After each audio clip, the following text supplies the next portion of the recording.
we're half step down now. Back to normal.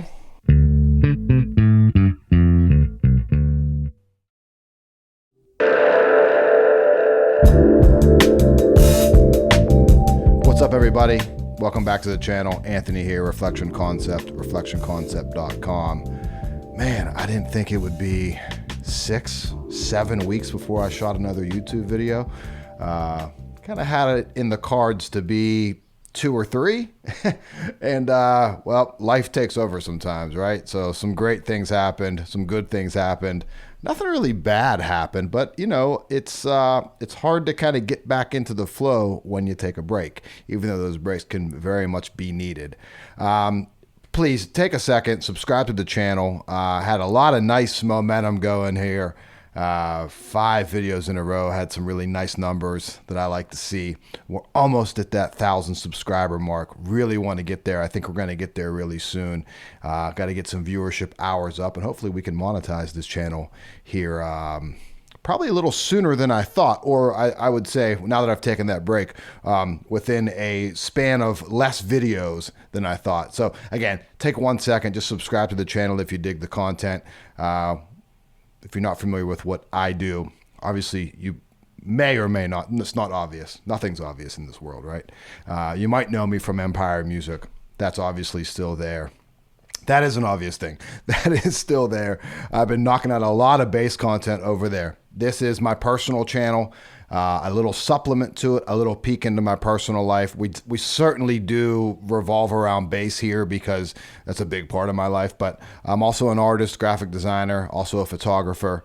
I do that stuff semi-professionally, but it's a big passion of mine. But if you hop over to reflectionconcept.com, you can see my artwork. You can see some of my photography. I need to add, I have some great photos that I'll get into where I took them here in a second, that I need to get up there for digital download. Thinking about doing some prints too, but we'll see. There is clothing on there, Reflection Concept clothing, buy one, get one half off. So you could take advantage of that. Got some super dope hoodies, some super dope t-shirts. Everything is super soft, premium garments, all printed here by Commonwealth Press, or printed by Commonwealth Press here in Pittsburgh, PA. So again, apologize for that long extended break to the 800 some subscribers that I have out there. I really didn't plan for it to be that long. So I guess first things first, took a vacation, took a planned vacation, right? Me and at the time when we left, my girlfriend, Valerie, we took a 10-day trip out west. So 3 cities. And a little bit of mini vacation in the middle there. So a vacation within a vacation. We went to Vancouver. We took an Alaskan cruise from Vancouver to Ketchikan, Alaska.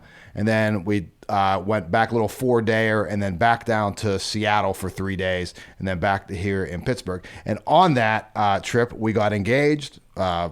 Amazing. I'm so happy.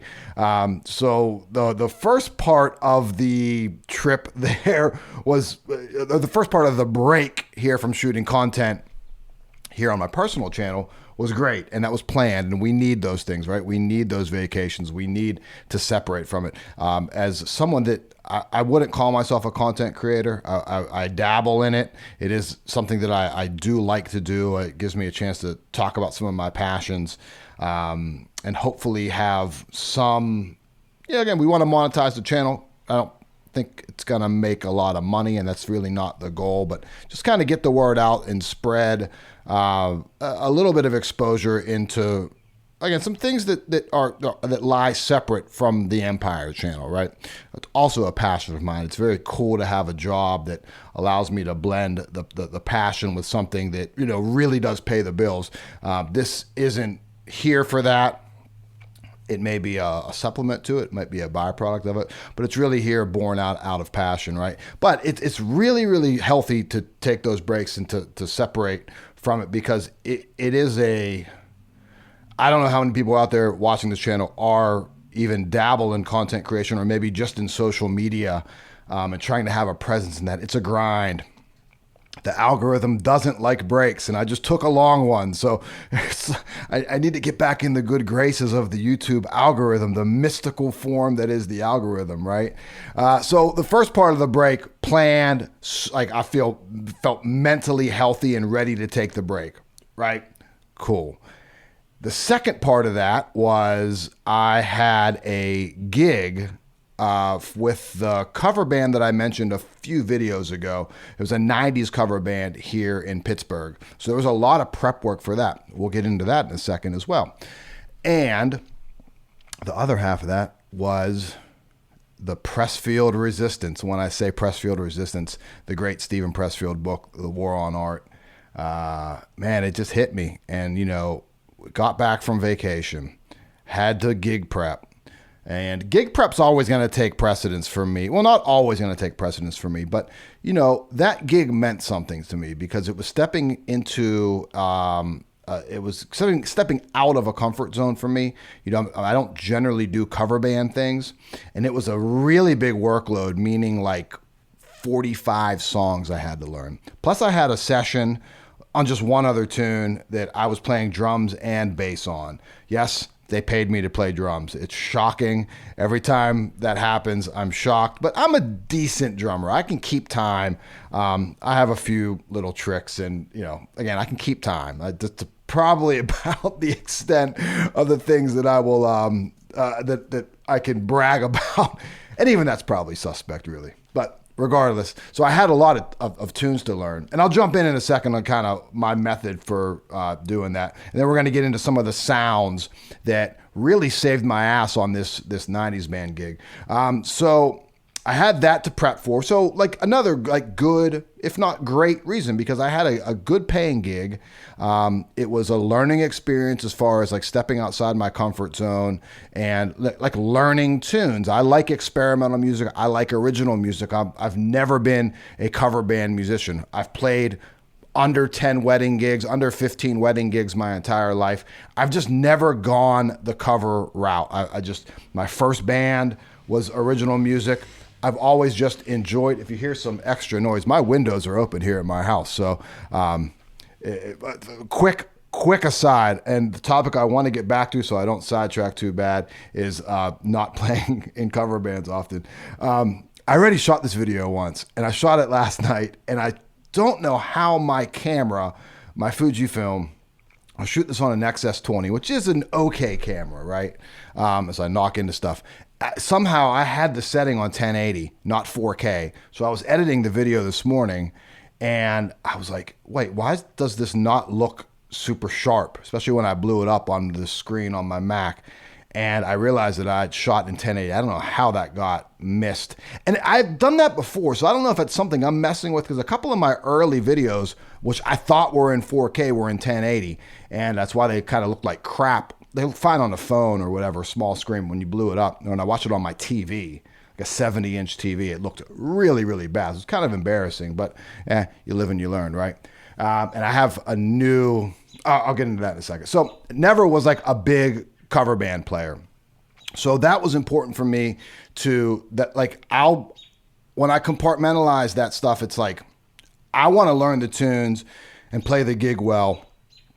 And if I have to sacrifice a little bit of content creation or things like that, it's just going to happen, because the passion lies deeper in creating music with other people. And I wanted to make sure that I served, the band was hiring me, it paid well.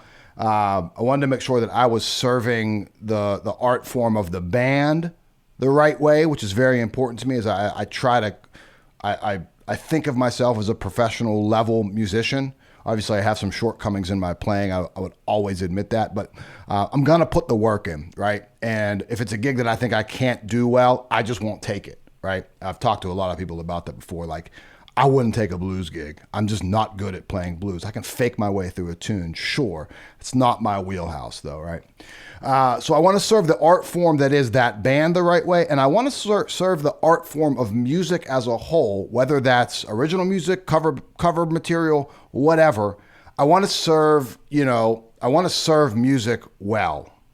It's important to me. So if you say you could either play well on this gig or make sure you shoot some content, I want to play well on the gig, right? It's first and foremost. I come from that school. I'm 46 years old. You get into music to play with other people. That never goes away, right? It's not, I love the content creation. I love having the option to talk through it, but the gig stuff's going to come first. So then, in the midst of all that, I had to like tear my pedal board down or move my pedal board. I had to disassemble some camera stuff. And then in the middle of that, we at Empire Music were starting to get back into some live event stuff. And I did a live event at Empire Music without any advertising or anything like that. And it went great. It was a lot of fun. And I was thinking, I should try and get some live stuff happening with this channel. So I started working with some things that I had messed with in the past as far as switchers and stuff. And I went down a rabbit hole with that stuff, a little bit outside of my comfort zone, learning experience again, just like the cover band gig. But I had everything disassembled here at my house. And I don't know, I'm sure some of you out there know this. When you tear stuff down, you got to have the discipline to get it set right back up. Or like it can just go weeks and weeks and weeks and you don't feel like doing it and other things seem to take precedence. So that I was like experimenting with a new setup here, which led me to thinking, you know what, I think I need to up the camera game. I love the Fujifilm. I shoot a lot of photos with an X-T5 and some video with that. The XS20 is cool because it has the flip out screen. Most of my photography though, I love the Ricoh GR3. They just released a GR4, actually a GR3X. That's my main photography camera. I don't have it handy. It's so little and inconspicuous. The form factor is amazing on it. So I was really experimenting with some setup stuff. So there is some positive momentum from taking that break from shooting the content. It wasn't all just procrastination. And, I just, sorry, I had a little pause there. My camera was giving me a weird kind of reading there. This is an issue with this camera is that I have a fan attached to the back of it. It heats up really fast, especially shooting in 4K. So we got to hurry through this. No, we'll figure it out. But so there was really great stuff in by way of an amazing vacation engagement to my beautiful fiance, Valerie. Love you, Valerie. Thank you for everything. Thanks for being with me.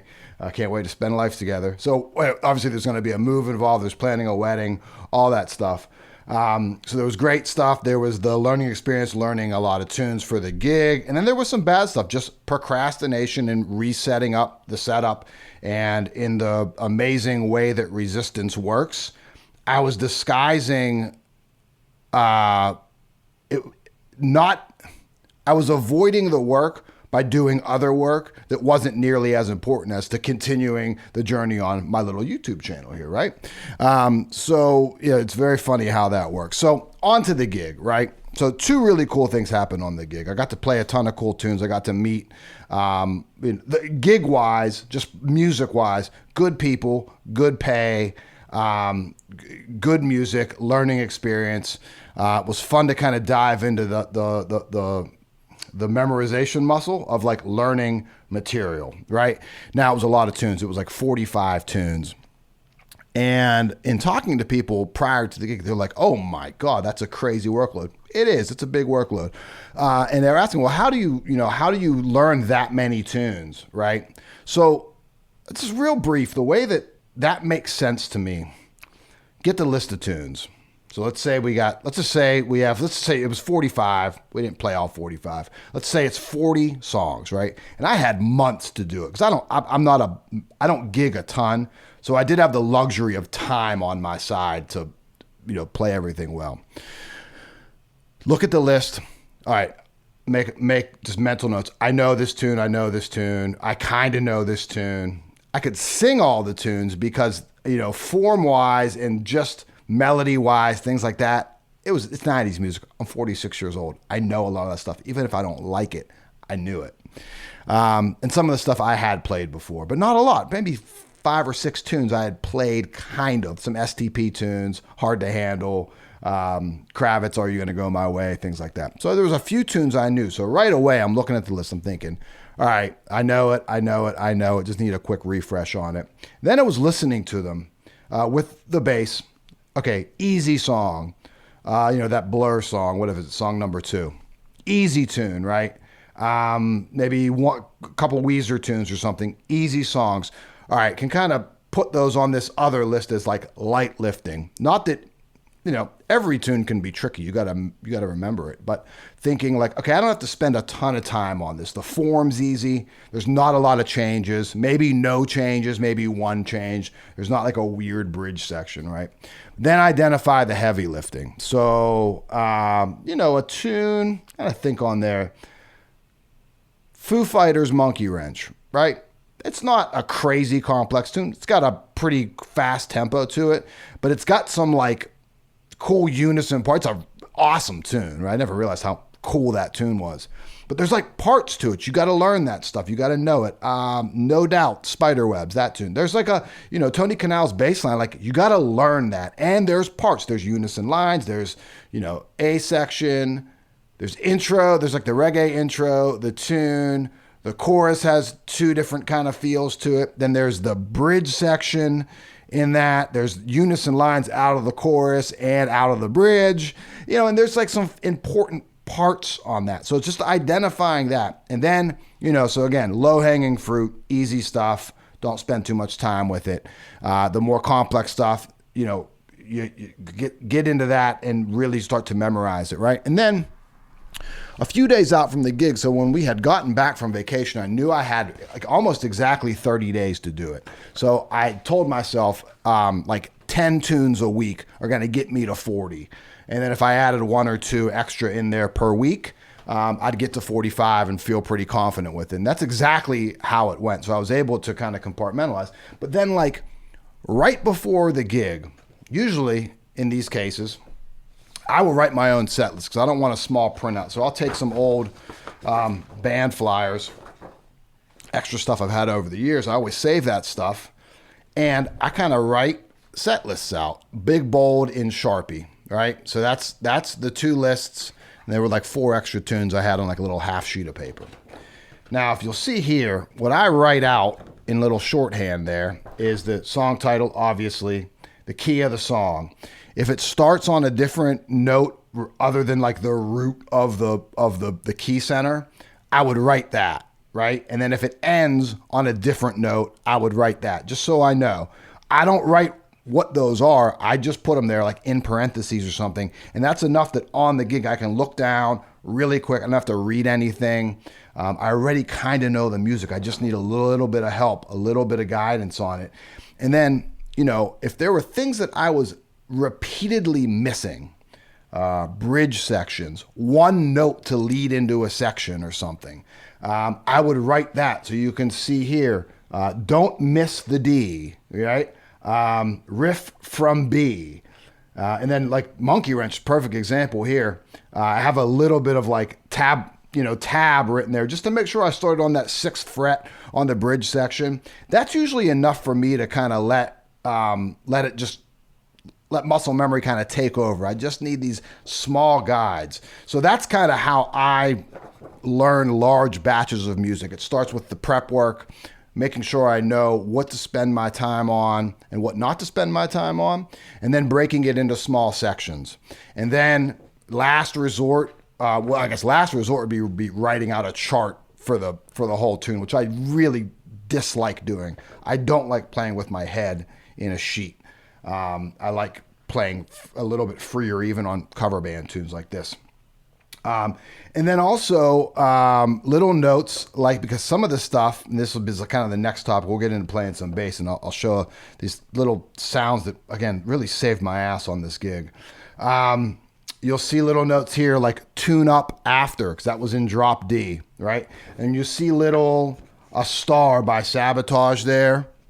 And there is a star by All Mixed Up, 311, and 3 a.m. What is that? That's Matchbox 20, I think.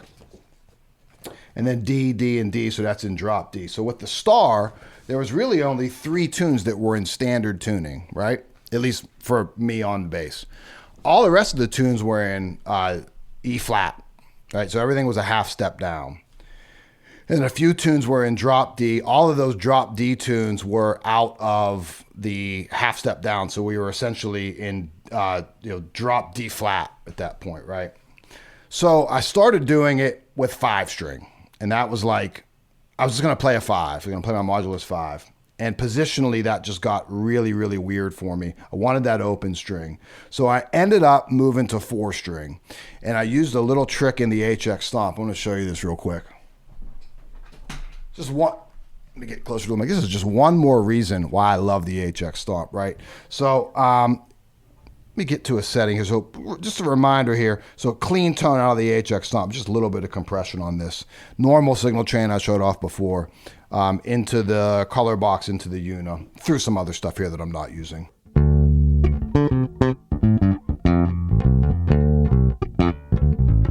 It's the first time picking a bass up today. Probably should have warmed up before I did anything on camera, right? That's my clean bass tone. And I played this bass on the gig, the Cherry Sunburst Empire 67, Empire 67, that's our Strat, our Empire 58. And now, so I'm gonna bank up here to where it says 90s is the preset. That's for the 90s band thing. And then I go into snapshot mode here. These titles will kind of tell you a little bit about it. So just the standard clean tone for this sounds like this. A little more grind, a little bit more drive to it. And if we check this out, what I got going on there is I have a Ampeg 410 cab and a Galleon Kruger head. So I think that's kind of era appropriate for 90s music, right? I think I have some compression on that too. Yeah, I have a LA2A on that too.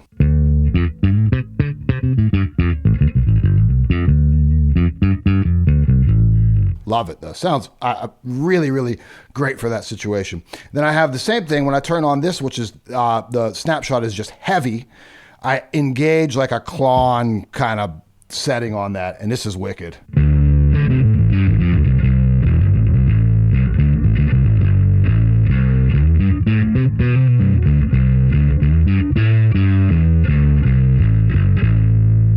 Nasty, right? But for all the half step down stuff, I go here, get back to view, and you'll see I just duplicate these two settings, and it's half. It says half clean, half heavy, or half step down now. Back to normal. Half step down. And it still sounds great. It still sounds like the bass. It's incredible. And then the same thing with the heavy. Half step, half heavy. Normal.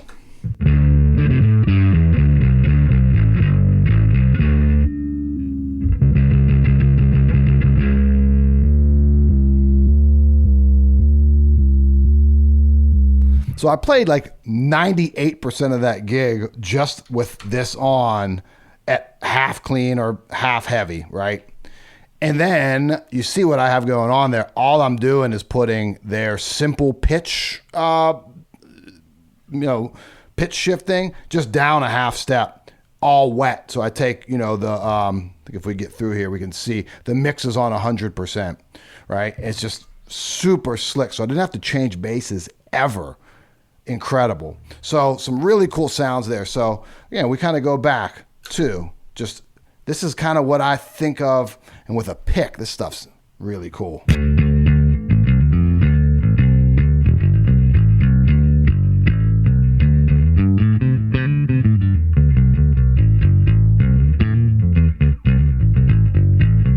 Reminds me of like a bass tone that I would have had when I was 15 years old, which is when I started playing bass.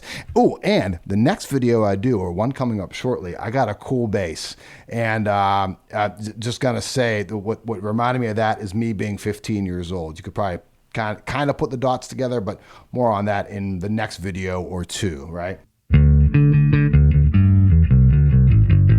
Compare that to, this is just clean bass. This is nothing on it now, so you're gonna hear a little bit of a gain drop.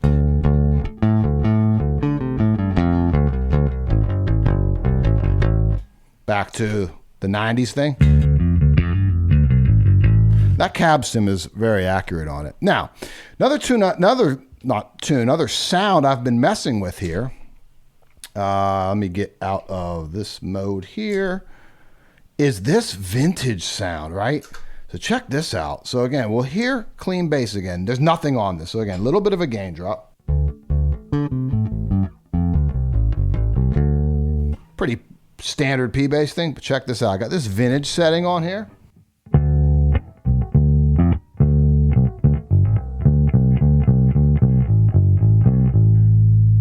Here, I guess here's my clean with the HX.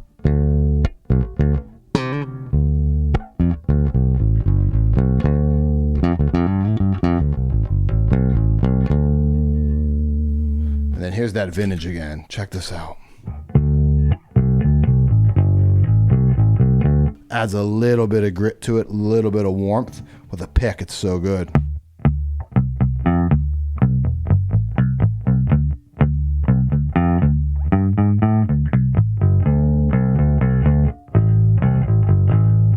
If we roll some tone off, fingers.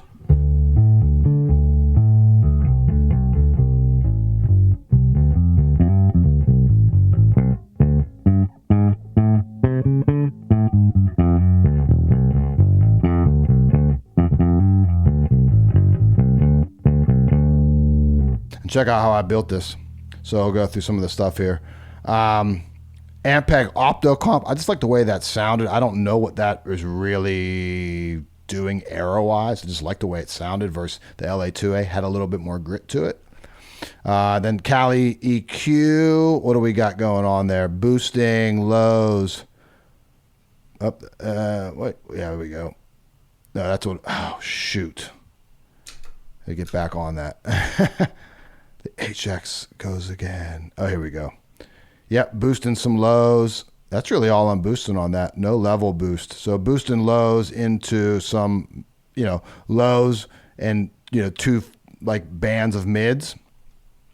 Then an Ampeg B15 amp and an Ampeg B15 cab.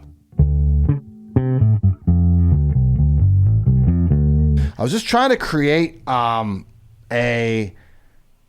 listening to a lot of isolated like Jamerson tracks, Babbitt, Carol Kay, old Chuck Rainey stuff that he did like on some Aretha stuff.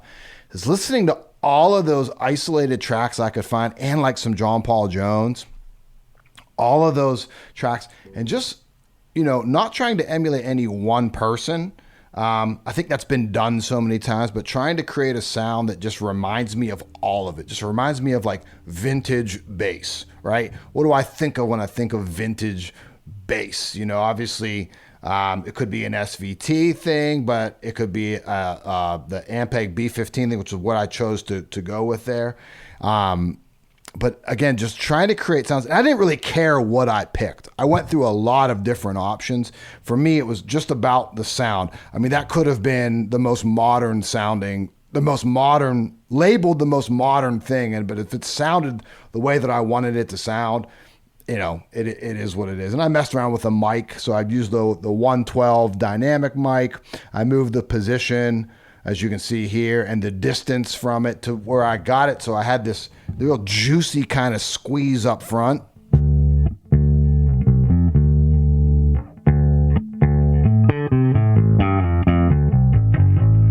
It's so sensitive to what I'm doing with the tone control.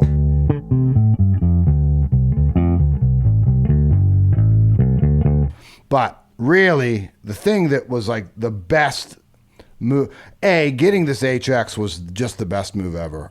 It gave me so many sounds at my fingertips, and it literally, quite figuratively, I guess, saved my ass on this gig. It would have been a pain in the ass, I think, to have taking two basses, one in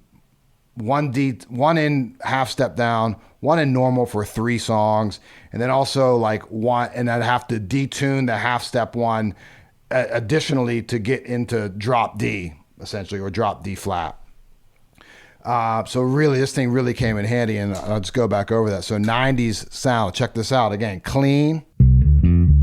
You really hear that now after hearing that vintage sound.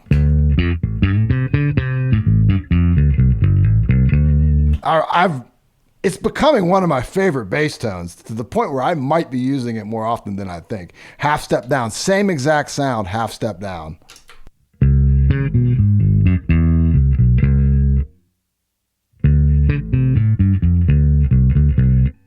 And we dupe it on the heavy setting too.